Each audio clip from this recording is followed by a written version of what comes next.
La operación Sonnenblume, también conocida como Girasol, desarrollada entre el 6 de febrero y el 25 de mayo de 1941, fue la intervención de emergencia del Afrika Korps alemán en el teatro del norte de África para rescatar a su aliado italiano de una derrota catastrófica a manos de las fuerzas británicas y de la Commonwealth. Una intervención que, aunque inicialmente concebida como una fuerza de contención limitada, transformaría por completo la campaña del desierto en un prolongado, desgastante y crucial frente de la Segunda Guerra Mundial. El contexto inmediato de la operación fue la desastrosa situación del Regio Ejército Italiano tras la ofensiva británica de la Operación Compass de diciembre de 1940 a febrero del 41, que había barrido con el 16º Ejército Italiano, capturando más de 130.000 prisioneros y dejando a las exhaustas y sobreextendidas fuerzas del general británico Archibald Wavell a las puertas de Tripolitania, la última provincia italiana de Libia, con el camino aparentemente despejado para la conquista del país. Ante la inminente capitulación de todas las fuerzas italianas en el norte de África y la perspectiva de una derrota que habría expulsado al eje del continente, Adolf Hitler, aunque reacio a desviar recursos de la planeada invasión de la Unión Soviética, se vio obligado a actuar para evitar un colapso estratégico y político de su principal aliado. En febrero de 1941 emitió la directiva que ordenaba el envío de un bloqueo de contención a Libia, una fuerza acorazada inicialmente compuesta por la 5ª División Ligera, posteriormente reasignada como la 21 División Panzer y la 15ª División Panzer, todas bajo el mando de un general entonces poco conocido pero extremadamente competente y audaz, Erwin Rommel. La misión inicial de Rommel era puramente defensiva, estabilizar el frente y defender la posición de la ciudad portuaria de Trípoli. Sin embargo, Rommel, dotado de una iniciativa e intuición táctica excepcionales, interpretó sus órdenes de la manera más amplia posible. Tras desembocar en Trípoli el 12 de febrero, comprendió inmediatamente que la aparente debilidad británica derivaba del traslado de sus mejores unidades a Grecia para hacer frente a la invasión alemana de los Balcanes. Ofreció una oportunidad única para una contraofensiva audaz, ignorando las cautelosas directivas de sus superiores en Berlín y Roma y desplegando una mezcla de astucia y bluff magistrales, ordenó fabricar tanques falsos montados sobre automóviles para aparentar una fuerza muy superior a la real. Rommel lanzó un ataque de reconocimiento en fuerza el 24 de marzo, que rápidamente se convirtió en una ofensiva general al ver la rápida retirada británica. Su táctica fue un clásico de la guerra de movimientos en el desierto, movimientos de flanqueo rápidos y profundos con sus unidades acorazadas y aprovechando la ventaja cualitativa de sus Panzers 3 y 4 sobre los tanques británicos más ligeros y manteniendo una presión constante que impedía al enemigo reorganizarse. La ofensiva relámpago de Rommel, ejecutada con una velocidad que dejó atónitos tanto a los británicos como a sus propios superiores italianos y alemanes, barrió toda la Cirenaica en cuestión de semanas. Las fuerzas británicas, desorganizadas, mal comandadas tras el rebelo de Wavell y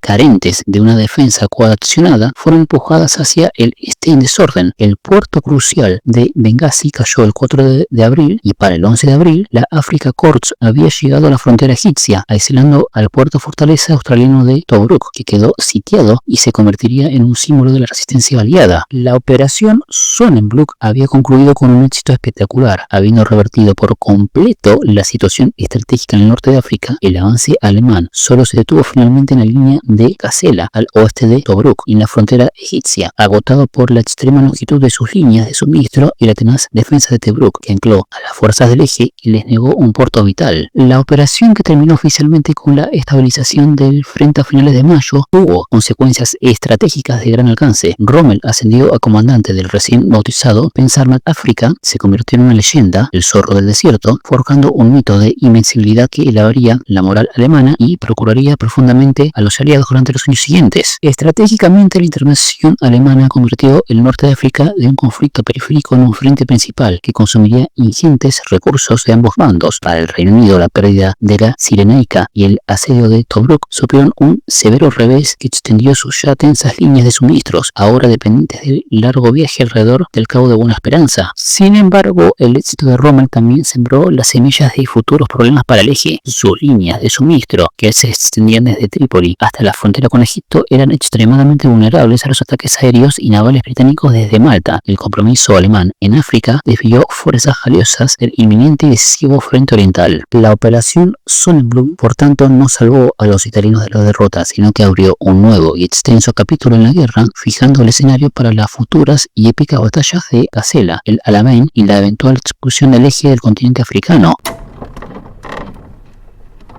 La invasión de Yugoslavia, también conocida como Operación 25, fue una campaña relámpago desarrollada entre el 6 y el 17 de abril de 1941 que resultó en la rápida y total desintegración del reino de Yugoslavia bajo el ataque combinado de las potencias del eje, la Alemania nazi, la Italia fascista y el reino de Hungría. Este conflicto fue la consecuencia directa de un golpe de estado en Belgrado el 27 de marzo de 1941, donde un grupo de oficiales de la Fuerza Aérea yemení, opuestos a la regencia del príncipe Pablo, que había cedido a la presión alemana y firmado el pacto tripartito, derrocó al gobierno y proclamó mayor de edad al rey Pedro II. Este acto de desafío, ampliamente celebrado por la población, fue interpretado por Adolf Hitler como una humillación personal y una amenaza directa a su flanco sur, justo antes de la planeada invasión de la Unión Soviética, la Operación Barbarroja, por lo que ordenó inmediatamente la destrucción total de Yugoslavia con una dureza despiadada. La operación planificada a toda velocidad fue un ejemplo abrumador de poder militar coordinado. Alemania desplegó a la Wehrmacht desde el norte en las fronteras de Austria y Hungría, al este en Rumania y Bulgaria y al sureste, mientras que Italia atacó desde el noroeste, sobre todo de la zona de Istria, y Albania hacia el sur, mientras que Hungría se unió posteriormente desde el norte. El ataque principal alemán, liderado por el segundo ejército y el primer grupo Panzer, se lanzó simultáneamente con una campaña de bombardeos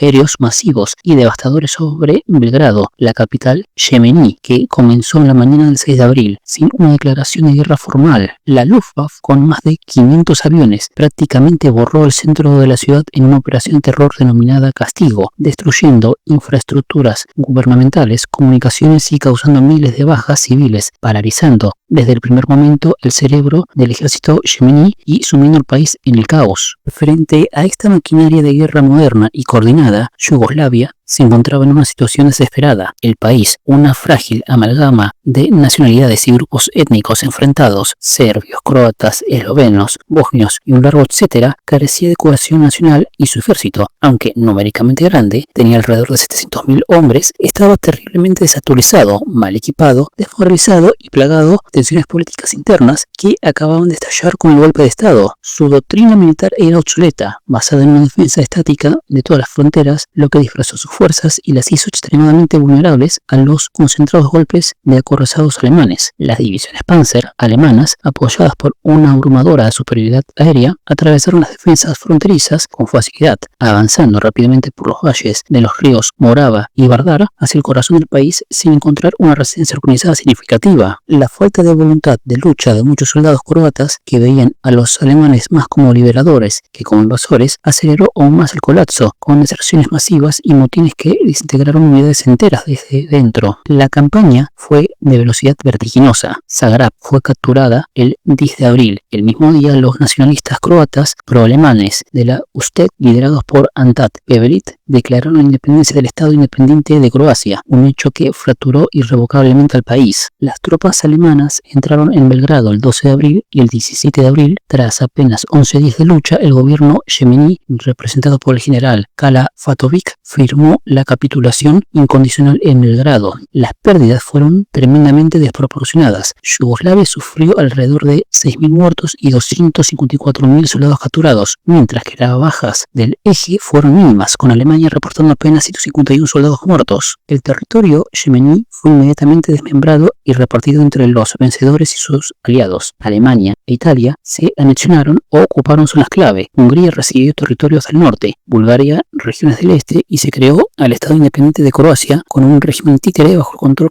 italiano y alemán. Lo que quedó de Serbia central fue puesto bajo una brutal ocupación militar alemana. Las consecuencias de la invasión fueron profundas y sangrientas. La rápida victoria del eje aseguró el flanco sur de Hitler para Barbarroja, que se lanzaría apenas 2 meses después. Sin embargo, la despiadada ocupación y la fragmentación deliberada de Yugoslavia avivaron inmediatamente una feroz y compleja guerra civil étnica y política que se superpuso a la lucha de resistencia contra el ocupante. Dos movimientos principales emergieron: los Chetnik, monárquicos y mayoritariamente serbios, liderados por Draza Mihailović, y los partisanos, comunistas y multiétnicos liderados por Josip Broz Tito. Este conflicto fratricida, caracterizado por atrocidades masivas y limpiezas étnicas, especialmente por parte del régimen de Uset croata, devastó al país y sentó las bases para las tensiones étnicas que estallarían nuevamente 50 años después. La invasión demostró una vez más la letal eficacia de la Blitzkrieg, pero también creó un pantano de violencia partisana que terminaría atando a valiosas divisiones del eje durante el resto de la guerra.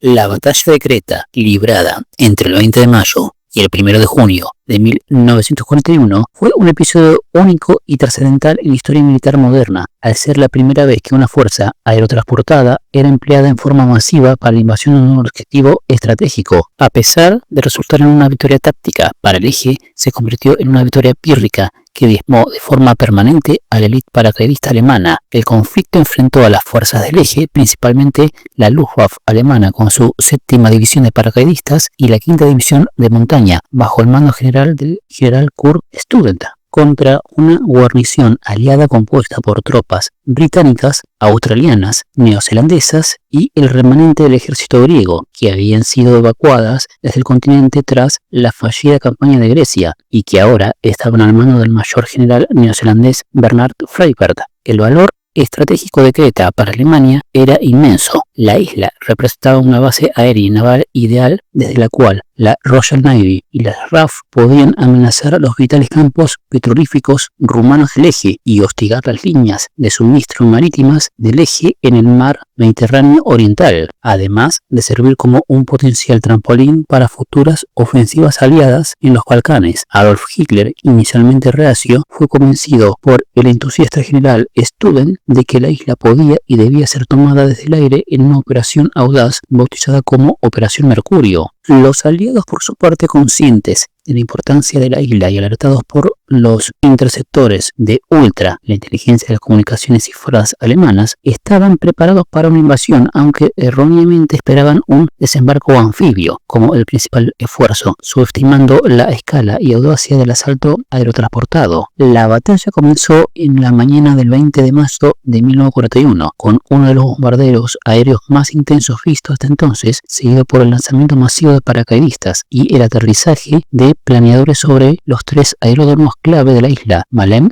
Retino y Heraklion. El plan alemán dependía críticamente de capturar al menos uno de estos aeródromos en las primeras horas para poder transportar por aire refuerzos y equipo pesado de la 5ª división de montaña. Sin embargo, los aliados, bien atrincherados y advertidos, infligieron unas pérdidas catastróficas a los paracaidistas alemanes durante el descenso y en los intensos combates que surgieron en el terreno. Estos paracaidistas fueron masacrados al ser lanzados directamente sobre las posiciones defensivas aliadas, y para el final del primer día ninguno de los objetivos principales había sido capturado y la operación estaba al borde del completo fracaso, con la 7ª división prácticamente aniquilada. El punto de inflexión de la batalla ocurrió en el aeródromo de Malén, en el sector defensivo por la 5ª Brigada Neozelandesa. Una combinación de comunicaciones fallidas, retiradas tácticas locales mal interpretadas y la constante presión alemana permitió a los paracaidistas sobrevivientes reagrupados desesperadamente en las colinas alrededor de la pista ganar una precaria posición de dominio sobre los accesos. Aunque la pista seguía bajo fuego aliado, los alemanes comenzaron a arriesgarse a aterrizar aviones de transporte Junker 52, sufriendo pérdidas terribles, pero logrando poco a poco introducir refuerzos de la 5ª división de montaña. El general Freyberg, subestimando su ventaja y sobreestimando la amenaza de un desembarco anfibio alemán, no lanzó un contraataque decisivo para retomar Malén a tiempo. Este error táctico crítico concedió a los alemanes la iniciativa. Una vez asegurado Malén como cabeza de puente aérea, el flujo constante de tropas y suministros alemanes, combinado con el dominio absoluto de la Luftwaffe en los cielos, que impedía cualquier movimiento aliado durante el día, inclinó irreversiblemente la balanza. Ante la imposibilidad de contener el avance alemán y sin apoyo aéreo propio, las fuerzas aliadas iniciaron una desesperada y caótica retirada hacia el puerto sur de Skefia, donde la Royal Navy ejecutó una peligrosa evacuación nocturna bajo constantes bombardeos, logrando rescatar a unos 16.500 soldados entre el 25 de mayo y el 1 de junio, aunque a un costo enorme de buques hundidos y dañados. La isla fue declarada zona segura para los alemanes el 1 de junio del 41. Las bajas fueron devastadoras para ambos bandos, pero constituyeron una derrota estratégica para Alemania. Los aliados sufrieron más de 11.000 bajas y casi 12.000 prisioneros, pero la fuerza de paracaidistas de la élite de la Luftwaffe fue aniquilada, casi con 6.000 bajas, incluyendo más de 3.000 muertos. Las pérdidas en aviones de transporte Junker 52 fueron también graves, que debilitaron irreversiblemente la capacidad de transporte aéreo alemán para operaciones futuras. Como consecuencia, Hitler, horrorizado por el costo, prohibió para siempre las operaciones aerotransportadas a gran escala. La batalla de Creta, aunque una victoria táctica alemana, fue la tumba de los paracaidistas como un arma estratégica y aseguró que Creta, a pesar de la ocupación, nunca se convertiría en la base ofensiva que los alemanes esperaban, mientras que la feroz resistencia se convirtió en un símbolo de la determinación aliada.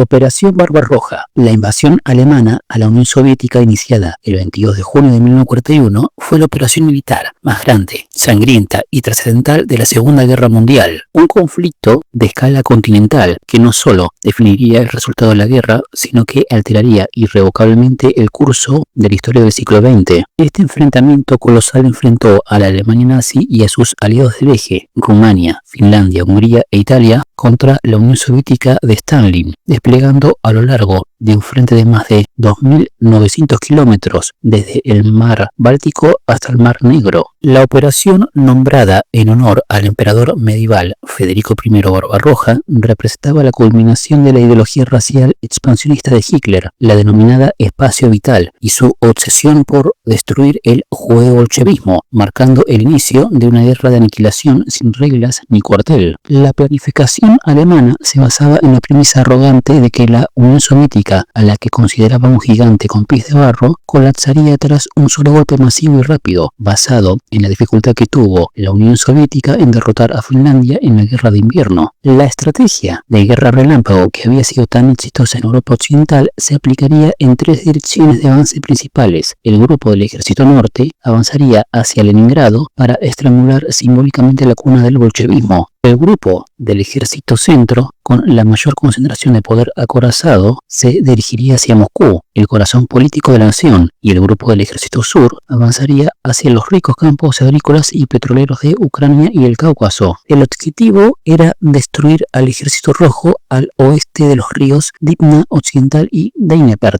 evitar cualquier retirada ordenada soviética y alcanzar una línea desde las ciudades de Argengelets y hasta Kran antes del invierno. La invasión comenzó al amanecer del 22 de junio del 41, tomando completamente por sorpresa a Stalin y al alto mando soviético a pesar de las múltiples advertencias de sus espías. La Wehrmacht desplegó una fuerza abrumadora de más de 3.800.000 soldados del eje, apoyados por 3.600 tanques, 2.700 aviones y 7.000 piezas de artillería. La Luftwaffe destruyó gran parte de la fuerza aérea soviética. Los cuerpos en tierra, en las primeras 48 horas, aseguraron una supremacía aérea casi total. Los Panzers alemanes atravesaron las defensas fronterizas soviéticas rodeando y aniquilando ejércitos enteros en enormes operaciones de cerco, cerca de Minsk, Smolensk, Kiev y Biesmat. Las pérdidas soviéticas fueron catastróficas, con millones de soldados muertos, heridos, capturados en los primeros meses. Para diciembre del 41, los alemanes habían avanzado cientos de kilómetros sitiando Leningrado, llegando a las puertas de Moscú y ocupando vastas extensiones de territorio vital. Sin embargo, a pesar de estos éxitos tácticos espectaculares, la operación Barbarroja comenzó a fallar estratégicamente mucho antes de la llegada del invierno. La vastedad del territorio, la feroz y cada vez más organizada resistencia soviética, animada por una propaganda que apelaba al patriotismo en la Gran Guerra Patria, la brutalidad de la ocupación alemana que alienó a potenciales colaboradores y las enormes dificultades logísticas, las líneas de suministro se estiraban peligrosamente sobre una infraestructura vial pobre y bajo constantes ataques de partisanos, ralentizaron críticamente el avance. El debate estratégico entre Hitler y sus generales culminó con la polémica decisión de desviar al grupo Panzer de Guderian del avance central sobre Moscú para ayudar en la gigantesca batalla de cerco de Kiev, aunque una victoria táctica masiva consumió un tiempo precioso. Cuando finalmente se reanudó la ofensiva sobre Moscú, la operación Tifón, a finales de septiembre, el Ejército Rojo reforzado por divisiones siberianas traídas del este y comandado por el general Zhukov, estaba mejor preparado. El punto de inflexión definitivo llegó con el general invierno. Las temperaturas glaciales de noviembre y diciembre de ese año, las peores en décadas, congelaron a los soldados alemanes, aún equipados con uniformes de verano, y paralizaron su maquinaria, cuyos motores y lubricantes no estaban preparados para el frío extremo. El 5 de diciembre de 1941, con las avanzadas alemanas ya a las vistas de los campanarios de Moscú, los soviéticos lanzaron una masiva contraofensiva que hizo retroceder a los exhaustos y congelados ejércitos alemanes, salvando la capital. Que la guerra continuaría con ferocidad sin precedentes durante casi 4 años más, la fase ofensiva inicial de Barbarroja había terminado en un fracaso estratégico. Alemania no había logrado ninguno de sus objetivos principales de forma decisiva, ni Leningrado, ni Moscú, ni los campos petrolíferos de el Cáucaso habían sido conquistados. La Wehrmacht, irremediablemente desgastada, se vio condenada a una larga guerra de desgaste para la que no estaba preparada. Las consecuencias fueron monumentales. La derrota alemana ante Moscú rompió el mito de la invencibilidad de la Wehrmacht, galvanizó la moral soviética y aseguró que la Segunda Guerra Mundial se convertiría en un conflicto de aniquilación total en el frente oriental, el teatro donde se decidiría el destino de la Europa nazi. La batalla de Kiev, librada entre el 23 de agosto y el 26 de septiembre de 1941, fue la mayor operación de cerco y aniquilación del estilo militar, una victoria táctica colosal para la Alemania nazi que, sin embargo, encierra una de las decisiones estratégicas más controvertidas y potencialmente fatídicas de la Segunda Guerra Mundial en el frente oriental. Este enfrentamiento monumental enfrentó al grupo de ejército sur alemán comandado por el mariscal von Rundstedt y potenciado por el desvío masivo del segundo grupo Panzer de Heinz Guderian desde el grupo de ejército centro contra las fuerzas del frente suroeste soviético al mando del mariscal Semyon Budenait y posteriormente por Timoshenko, atrincheradas en y los alrededores de la capital ucraniana. El contexto de la batalla se enmarca en la pausa operativa y el debate estratégico que surgió en el seno del alto mando alemán en agosto del 41, mientras el grupo de ejércitos centro de Fodor von Bock presionaba hacia Smolensk en la ruta directa a Moscú. Hitler y una parte del alto mando del ejército priorizaron objetivos económicos y estratégicos en el sur. La conquista de Ucrania, con sus vastos recursos agrícolas, industriales y su carbón en la cuenca de Donetsk, era considerada crucial para el esfuerzo bélico alemán a largo plazo, contra la feroz oposición de generales como Guderian y von Bock, que abogaban por concentrar todas las fuerzas en el avance hacia la capital soviética. Hitler ordenó el 21 de agosto que el segundo grupo Panzer girara hacia el sur desde la región de Smolensk para embolsar a las enormes fuerzas soviéticas que defendían Kiev.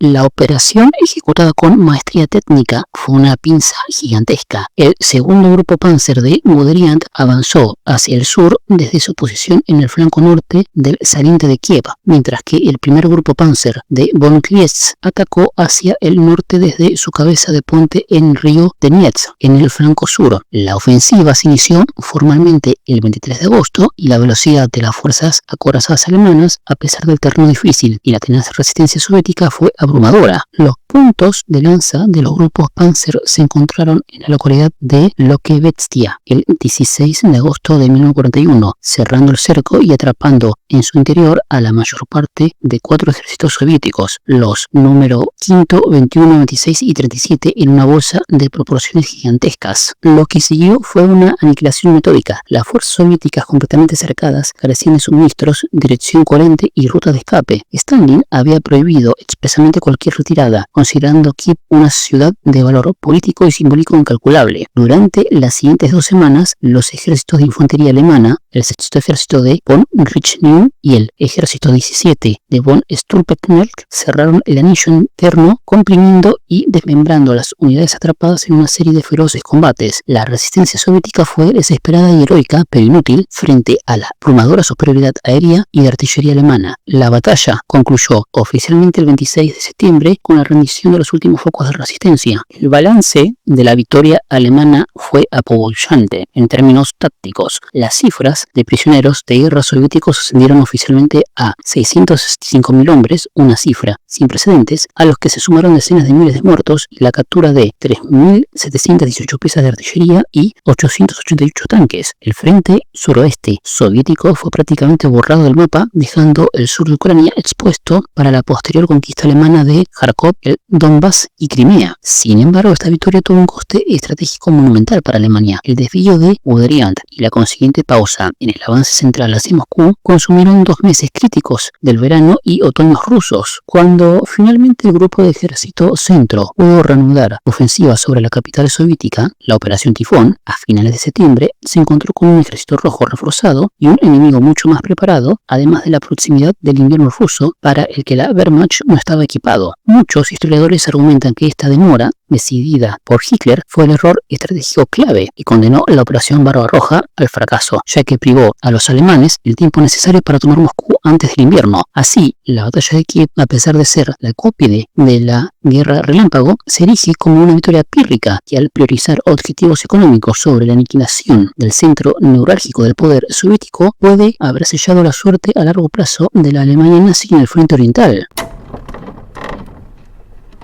La batalla de Moscú, desarrollada entre el 2 de octubre de 1941 y el 7 de enero de 1942, representó el punto de inflexión crítico y decisivo en el frente oriental de la Segunda Guerra Mundial. El momento en que la imparable máquina de guerra alemana, tras una serie de victorias aparentemente incontenibles, fue detenida, contenida y finalmente rechazada ante las mismas puertas de la capital soviética, en lo que constituiría su primera gran derrota estratégica en tierra y el fracaso definitivo de Operación Barbarroja. Este colosal enfrentamiento, el más grande y sangriento hasta ese momento de la historia humana, enfrentó a la Wehrmacht alemana, específicamente al grupo de ejército centro al mando del mariscal Fedor von Bock, reforzado con la inmensa mayoría de las divisiones Panzer y motorizadas disponibles, contra las fuerzas soviéticas de múltiples frentes del oeste, de reserva, de Briansk y de Kalinin, que tras sufrir pérdidas catastróficas se reorganizaron desesperadamente bajo el liderazgo supremo del general Zhukov, designado por Stalin para salvar la capital en su hora más oscura. El contexto previo a la batalla está marcado por la polémica decisión estratégica de Adolf Hitler de desviar fuerzas acorazadas cruciales del grupo del ejército centro hacia el sur durante el mes de agosto para asegurar la captura de Kiev y aniquilar a los enormes efectivos soviéticos en Ucrania. Una victoria táctica monumental que, si bien resultó en la captura de 665.000 prisioneros, consumió 2 meses preciosos del breve periodo de clima favorable que quedaba antes de la llegada del invierno ruso. No fue hasta finales de septiembre, una vez concluida la batalla de Kiev, que Hitler autorizó el reinicio de la ofensiva central sobre Moscú bajo el nombre clave de Operación Tifón. El plan alemán era ambicioso y seguía el patrón clásico de la guerra relámpago. Los poderosos tercero y cuarto grupos Panzer al mando de Hermann Hoppe y Erich Honecker respectivamente, junto al segundo grupo Panzer de Heinz-Guderian, que avanzarían desde el sur, ejecutarían profundos movimientos de pinza para rodear y destruir a los ejércitos soviéticos que defendían los accesos occidentales a la capital en 2 grandes bolsas de cerco alrededor de Viesma y Briansk, para luego lanzar un asalto frontal sobre la ciudad. En la fase inicial de Operación Tifón, iniciada el 2 de octubre del 41, fue un éxito abrumador y pareció confirmar la inevitable caída de Moscú. Las fuerzas acorazadas alemanas, concentrando una abrumadora superioridad local en hombres y material, rompieron con facilidad las defensas soviéticas que se encontraban desplegadas de forma lineal y vulnerable. En cuestión de días, las pinzas blindadas se cerraron. El 7 de octubre, el tercer y cuarto grupo Panzer se encontraron en Viesma, cercando a los ejércitos 19, 20, 24 y 32 soviéticos. Simultáneamente al sur, el segundo grupo Panzer de Guderian avanzó hacia Orel y luego hacia Briansk, cercando a los ejércitos 3, 13 y 50. El cerco resultante fue una catástrofe de proporciones épicas para la Unión Soviética. Se estima que más de 660.000 soldados soviéticos fueron hechos prisioneros solo en estas 2 bolsas, sumándose a los millones de bajas ya sufridas desde junio. El camino a Moscú parecía completamente abierto. El pánico cundió en la capital y comenzó la evacuación parcial del gobierno y de industrias vitales hacia el este. Sin embargo, varios factores cruciales comenzaron a converger para frenar el ímpetu alemán. En primer lugar, la misma ferocidad de la resistencia soviética dentro de las bolsas, aunque destinada a la aniquilación, inmovilizó a importantes fuerzas alemanas durante semanas críticas que debieron dedicarse a reducir los cercos en lugar de avanzar hacia la capital. En segundo lugar, llegaron las lluvias de otoño, el llamado Rasputsia, que transformó el terreno en un océano de lodo transitable que paralizó por completo la movilidad alemana, hundiendo vehículos, artillería y suministros y reduciendo el avance a un ritmo de apenas unos kilómetros por día. Este retraso fue fatal, dando a los soviéticos el tiempo desesperadamente necesario para reorganizarse. Fue en este momento crítico cuando la dirección soviética, bajo el mando férreo de Zhukov, demostró una capacidad de recuperación sobrehumana. Se implementó una movilización total en Moscú. Cientos de miles de civiles, en su mayoría mujeres, fueron reclutados para acabar sistemas defensivos masivos, incluido antitanques y líneas de trincheras entre cinturones concéntricos alrededor de la ciudad.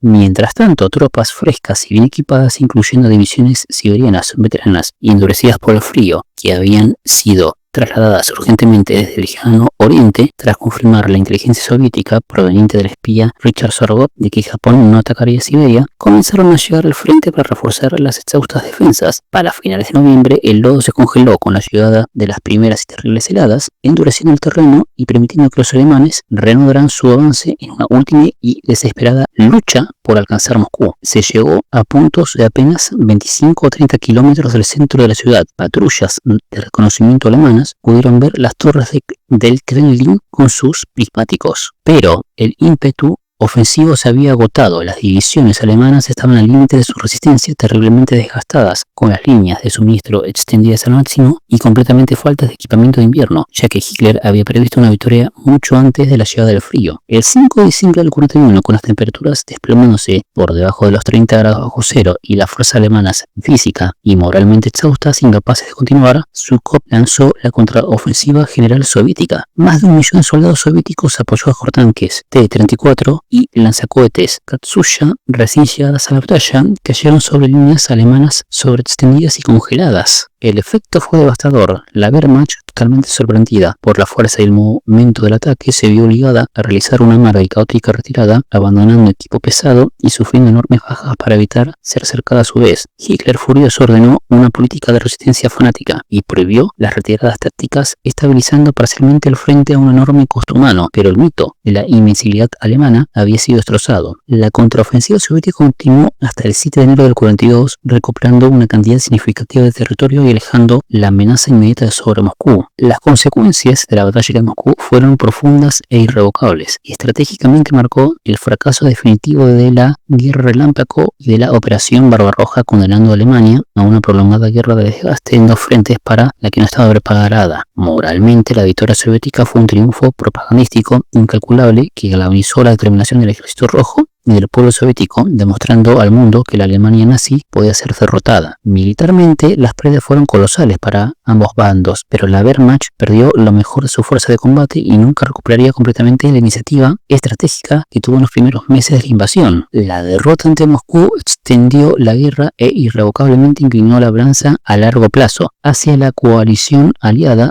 haciendo inevitable, aunque aún lejana, la derrota final del Tercer Reich.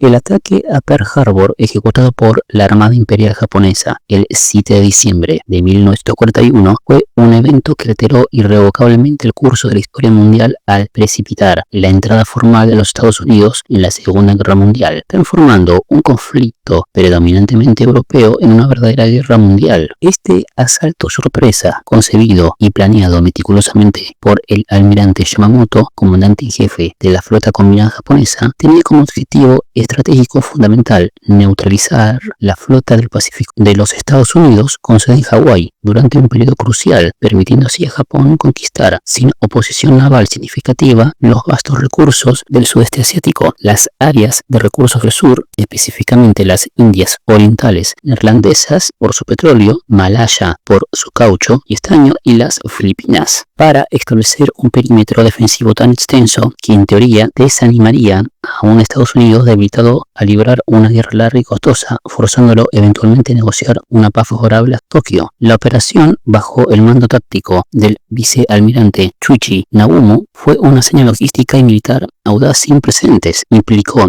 el despliegue de una fuerza de ataque de 6 portaaviones de primera línea, Akagi, Kaga, Soryu, Shiryu, Chokaku y Suikaku, escoltados por una potente flota de buques de guerra que navegaron en completo silencio de radio a través de 3.500 millas de océano abierto para alcanzar su punto de lanzamiento al norte de Hawái sin ser detectados. El ataque se desarrolló en 2 oleadas principales de aviones, totalizando alrededor de 350 aeronaves que incluían cazas Mitsubishi AM-0 para ganar superioridad aérea, bombarderos en picado Aichi D-3A Balt y, lo más crucial, torpederos Nakajima P-5N Kate, especialmente equipados con torpedos modificados con estabilizadores de madera para funcionar en las aguas poco profundas del puerto. La inteligencia japonesa, proporcionada por espías en Oahu, había confirmado la presencia de los acorazados, pero la ausencia de los portaaviones estadounidenses que estaban en el mar en misiones de entrega o ejercicios fue una decisión crucial. A las 7:52 am, hora local, la primera oleada impactó sobre la base naval y los campos de aviación circundantes en un momento de máxima vulnerabilidad. Era un domingo por la mañana, con las tripulaciones aún relajadas, los buques amarrados en parejas en Battleship Row, haciendo los blancos concentrados y dificultando las operaciones de defensa antiaérea y muchos cañones antiaéreos desabastecidos. La sorpresa fue total. Los torpederos y bombarderos en picado japoneses se alzaron sobre sus objetivos con precisión metódica. En los primeros minutos, los acorazados Arizona y Oklahoma sufrieron golpes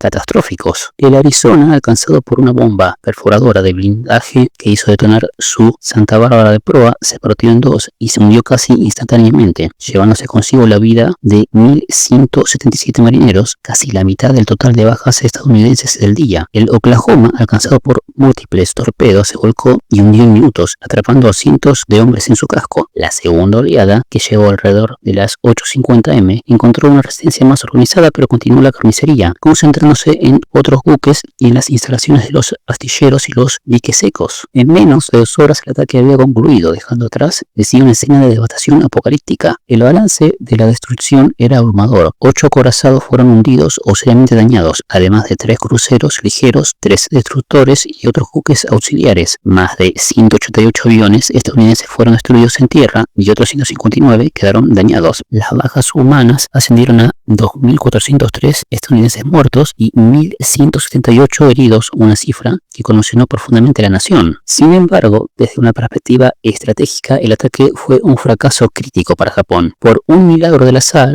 los 3 portaaviones de la flota del Pacífico, el Enterprise, Livingston y Saratoga, no se encontraban en el puerto, salvaguardando así las armas navales que resultarían decisivas en la guerra del Pacífico. Los portaaviones y sus grupos aéreos, además, las vitales instalaciones de combustible, los astilleros de reparación y las instalaciones de inteligencia de la base resultaron prácticamente intactas, permitiendo a Pearl Harbor seguir funcionando como un centro neurálgico de operaciones para la contraofensiva estadounidense. Pero las consecuencias más trascendentales fue la unificación instantánea y absoluta de la opinión pública estadounidense, que hasta entonces que se había mostrado mayoritariamente aislacionista. Al día siguiente, el 8 de diciembre, el presidente Franklin D. Roosevelt se dirigió al Congreso calificando el 7 de diciembre como una fecha que viviría en infamia y se declaró la guerra a Japón con un solo voto en contra. Pocos días después, Alemania e Italia, cumpliendo con su pacto tripartito con Japón, declararon la guerra a los Estados Unidos, un error estratégico monumental de Hitler que aseguró que la potencia industrial completa de América se volcaría no solo en el Pacífico, sino también en la derrotada de Alemania nazi en Europa. El ataque a Pearl Harbor, por lo tanto, aunque una victoria táctica japonesa espectacular en el corto plazo, se reveló como uno de los mayores errores de cálculo estratégico de la historia. No incapacitó a la flota del Pacífico estadounidense como se pretendía, sino que desató sobre el imperio del Japón una guerra total con una nación poseedora de una capacidad industrial y humana abrumadora. Una nación que ahora, impulsada por un fervor vengativo y unificado, no descansaría hasta lograr una victoria completa e incondicional, un sentimiento capturado en el grito de guerra que se repetiría incansablemente en los años siguientes. Remember Pearl Harbor. El evento no solo marcó el inicio de la participación directa de Estados Unidos en la Segunda Guerra Mundial, sino que definió la estrategia aliada en ambos frentes y aseguró el eventual colapso de las potencias del eje.